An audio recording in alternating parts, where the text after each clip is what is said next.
Guarani News Espírito Santo começa agora e esses são os nossos destaques de hoje. A repercussão entre os deputados capixabas da posse do ex-presidente Lula como novo chefe da Casa Civil.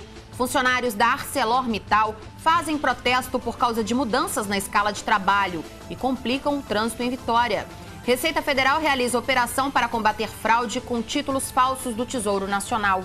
E os gols da rodada de quarta-feira pela Copa do Brasil e Taça Libertadores da América. O Guarani News está no ar.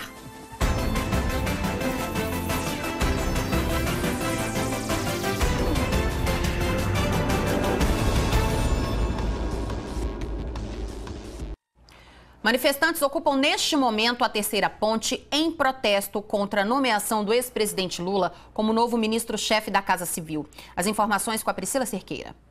Os manifestantes começaram os protestos por volta de 5 horas da tarde. Eles estão espalhados em pequenos grupos em vários pontos da Grande Vitória. Segundo a organização do protesto, a ideia não é atrapalhar o trânsito. Eles querem pedir para motoristas e moradores para se juntar ao ato contra a corrupção. O tempo todo as pessoas passam, acenam e os motoristas também buzinam a favor do movimento. Os manifestantes usam faixas e cartazes com frases de repúdio à situação do país. Aqui na Praça do Pedágio, as cancelas foram fechadas. O trânsito flui normalmente, mais cedo que ficou mais complicado. A Polícia Militar acompanha o protesto de longe. De Vila Velha também está vindo um grupo que vai encontrar com os manifestantes daqui. Eles pretendem ficar por aqui até por volta de umas 8 horas da noite e pretendem continuar os protestos para os próximos dias. Pois é, nesse momento a terceira ponte está completamente fechada para carros e os manifestantes se concentram lá. Bom, e o assunto mais comentado nos bastidores da política aqui no Espírito Santo hoje foi a posse do ex-presidente Lula. Entre uma loja e outra, a situação é a mesma. Comércio praticamente vazio.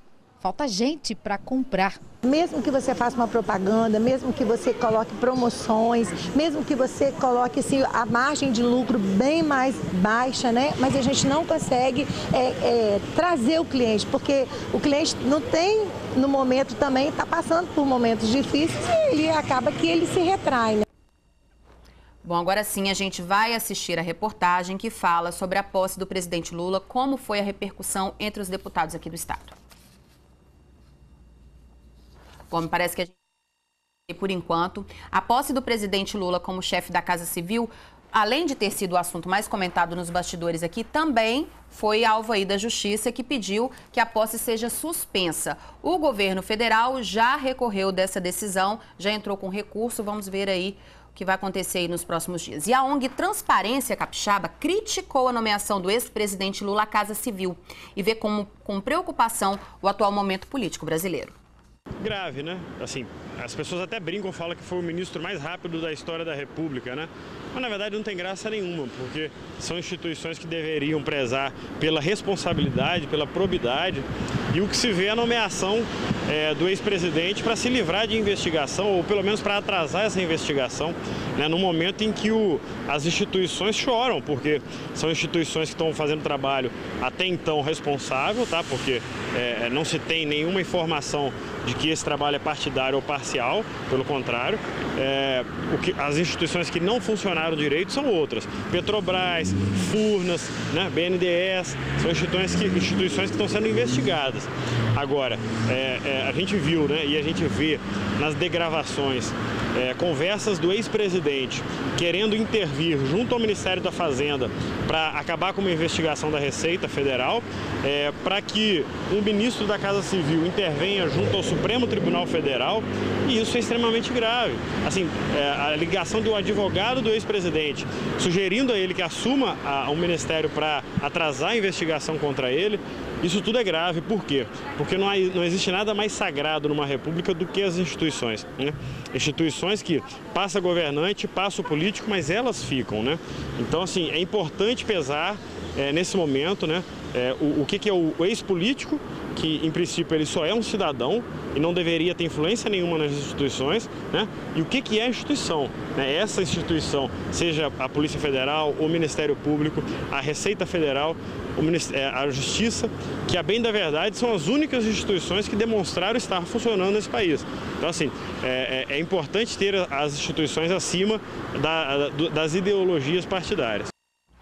Agora sim, a gente vai ver como a posse do ex-presidente Lula como novo chefe da Casa Civil foi comentada aí entre os políticos capixabas, foi vista aí pelos políticos capixabas, pelos deputados. A reportagem é da Priscila Cerqueira. O clima hoje na Assembleia Legislativa do Espírito Santo foi de tranquilidade. Apenas no gabinete do deputado José Carlos Nunes, do PT, teve movimentação. A gente compreende a importância que o Lula tem para o nosso país.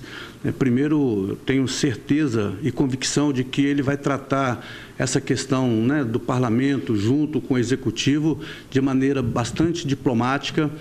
Tenho convicção de que ele trará e vai trabalhar com certeza no sentido de criar uma estabilidade política no nosso país, discutir e pensar uma agenda positiva, né, que possa discutir o desenvolvimento econômico casado com o desenvolvimento social. O deputado e outros integrantes do PT se reuniram por horas a portas fechadas com vários representantes de movimentos sindicais do Estado e também com lideranças da CUT. No final do encontro, o presidente da Central Única dos Trabalhadores, aqui do Espírito Santo, falou sobre a posse de Lula e chamou a Operação Lava Jato de show midiático. O Sérgio Moro, que acha que está acima da lei, acima da Constituição e acima, inclusive, do próprio Supremo Tribunal Federal. Quer dizer, um juiz de quinta, né, vivendo através do show midiático para poder se promover e fazendo espectralização no sentido de dar o golpe. Mas nós estamos na luta, né, contra o golpe, em defesa da democracia. Já no plenário da Assembleia, 2 audiências e um fórum dos direitos da mulher dividiam a atenção dos deputados com o principal assunto do dia. Acredito que isso nem deveria estar no escopo das intervenções que o governo federal teria para fazer nesse momento, e teria esse nome como uma reserva, mas vendo no desespero da perda do mandato, acabou lançando mão desse instrumento que acabou inflamando mais ainda os ânimos da população. Eu estou literalmente indignada. Eu acho que o povo brasileiro, este país, um país maravilhoso, um país imenso, nós não merecíamos ser tratados desta forma. Ela ter a coragem de afrontar os brasileiros e brasileiras, dando posse ao ex-presidente Lula, que está com DNA marcado em todas as falcatruas deste país, todas. E eu não estou dizendo que é só ele, não. Tem muitos políticos metidos nessas falcatruas, mas o que nós não podemos, quem tem compromisso com a população, quem tem compromisso consigo mesmo, nós não podemos nos omitir. E o Ministério Público Federal chegou a pedir a prisão preventiva do ex-presidente Lula no caso do Triplex. Esse é o tema da nossa enquete da semana. Você acha que o ex-presidente Lula deve ser preso? Sim ou não? Vote, participe. O nosso site é o sinoticias.com.br.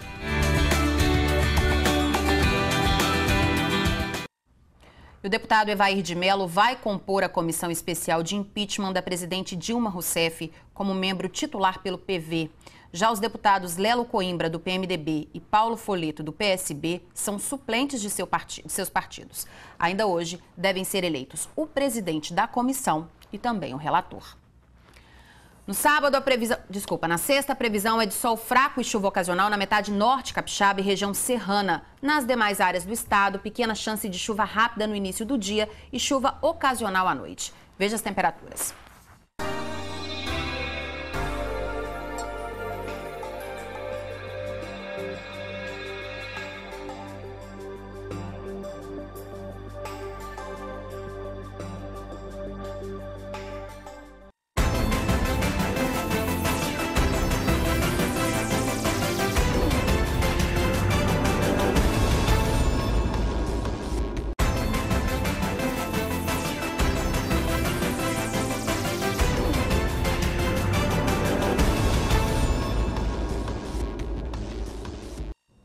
A Receita Federal realizou hoje a Operação Pirita. Títulos falsos do Tesouro Nacional eram vendidos a empresas capixabas E com eles, essas empresas pagavam dívidas públicas, mas tudo não passava de um golpe.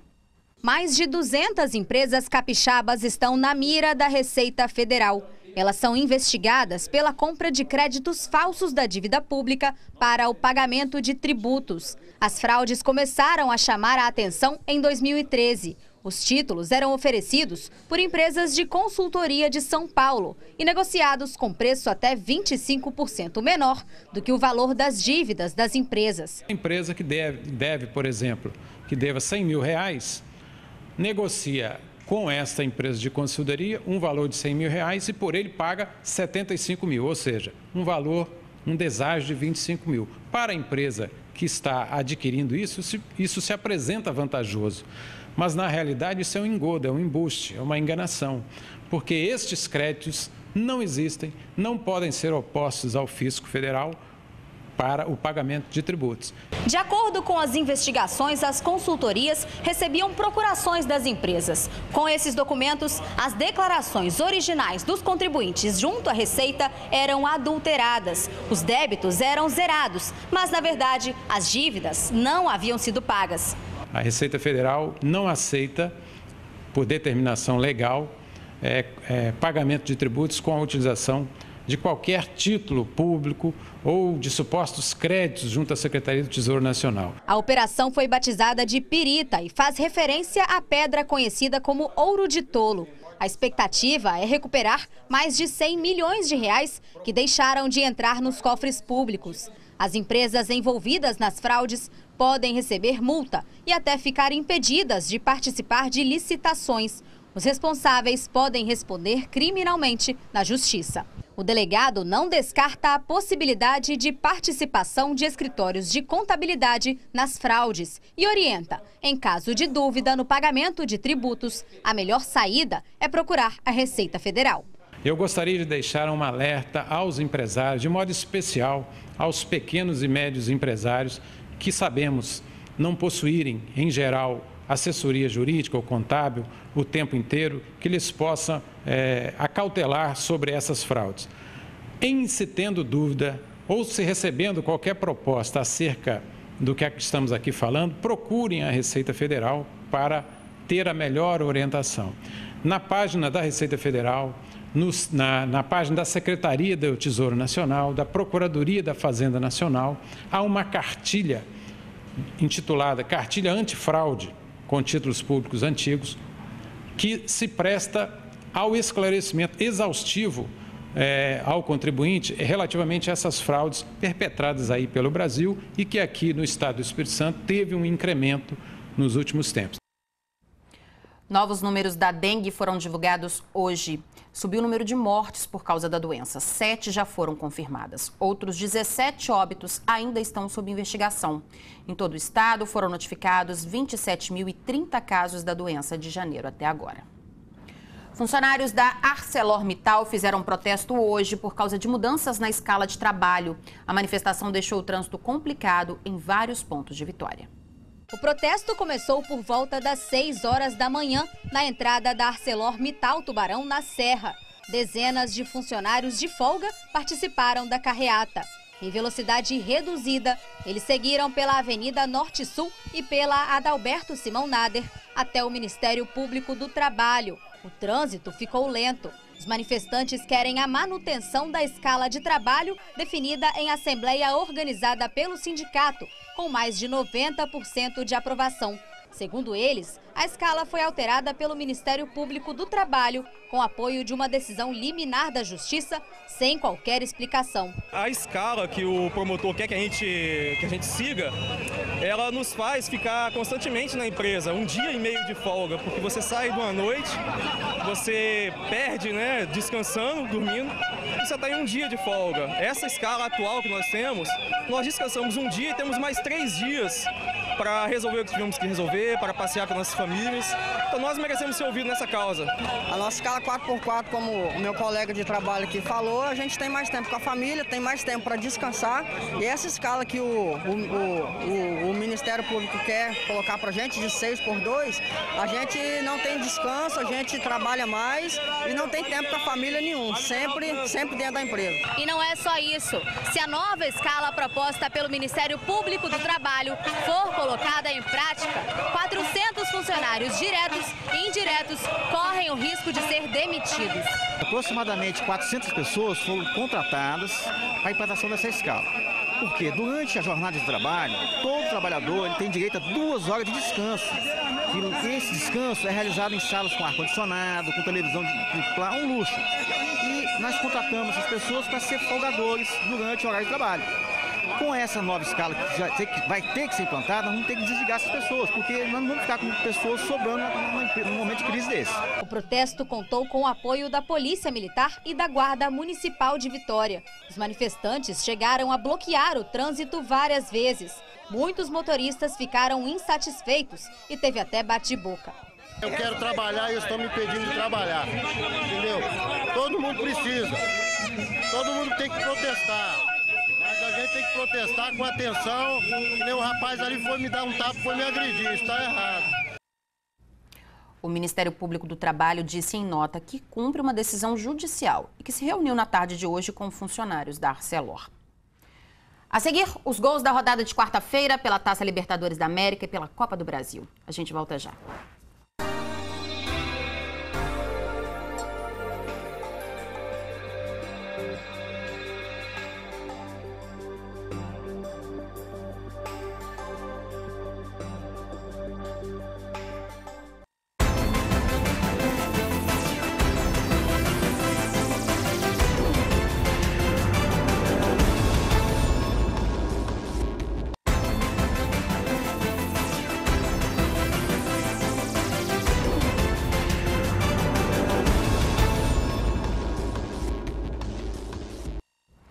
As redes balançaram pela Copa do Brasil e pela Taça Libertadores da América. E o Paulo Duarte mostra os gols pra gente. Alô, Adriana, alô, minha gente amiga do esporte, aquele abraço. Uma quinta-feira de gols nacionais e também nos clubes nacionais jogando internacionalmente pela Taça Libertadores da América. Mas vamos começar domesticamente falando. O Rio Branco pela Copa do Brasil estreou mal, situação complicada. A equipe Capa Preta perdeu dentro de casa no estádio Kleber Andrade por 1-0 para a equipe do Santa Cruz. Um gol aos 50 minutos do segundo tempo. Olha aí. Pela Copa do Brasil, o Rio Branco em casa perdeu por 1-0 para o Santa Cruz. Aos 50 minutos do segundo tempo, e a jogada teve início na intermediária do Brancão. A defesa Capa Preta ficou olhando e a bola chegou para Bruno Moraes, que marcou. Santa 1-0. O próximo jogo será dia 6 de abril, no Recife. Ainda pela Copa do Brasil, Adriana, minha gente amiga, o Flamengo foi até Sergipe jogar diante da equipe do Confiança. Estádio lotado, Flamengo com um jogador a mais e assim mesmo faltou uma coisa, faltou confiança, o que sobrou no time do Sergipe. É verdade, 1-0 Confiança na equipe do Flamengo. Pela Copa do Brasil, o Flamengo foi a Sergipe e mesmo com jogador a menos, acabou fazendo a festa do torcedor do Confiança. É verdade, o Confiança desde o início do jogo ficou com 10 jogadores. Everton fez a festa do torcedor do Sergipe. Final, Confiança 1, Flamengo 0. Pela Taça Libertadores da América, o São Paulo não foi muito bem. Acabou empatando em um tento e ainda teve Paulo Ganso a melhor oportunidade de fazer 2-1, num pênalti que ele acabou perdendo. Olha os gols do jogo do São Paulo. Jogou para a área, fez o levantamento.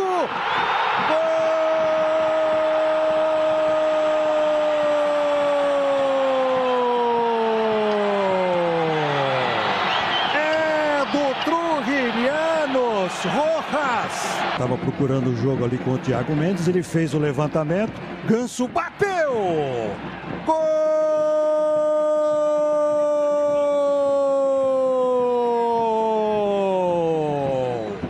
O São Paulo empata o jogo na Venezuela, Paulo Henrique Ganso.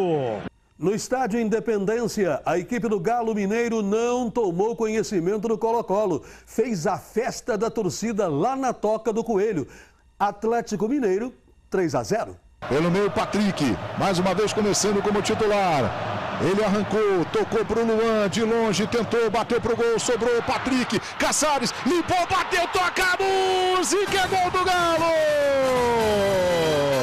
É o Caçares, girou bonito, tocou para o Luan, a defesa tirou mal, Patrick dominou, vai fazer, bateu, a bola entrou, é gol do Galo, toca a música! Pro Urso, pro Yuri, vai tocar a música, pode tocar! Gol!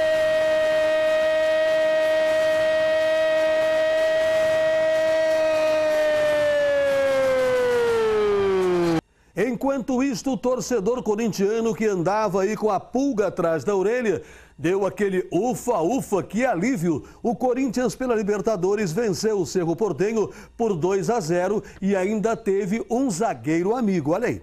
O Corinthians fez a festa de sua galera vencendo o Cerro Porteño por 2-0. O primeiro nasceu de uma jogada pela direita e no cruzamento, Luca marcou.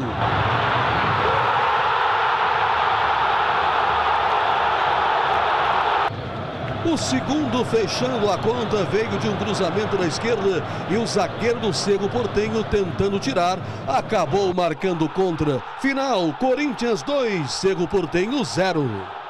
É isso aí, Adriana. O futebol continua e o Palmeiras hoje tem aí a participação na estreia do Cuca pela Taça Libertadores da América. Jogo logo mais, a partir das 20h15.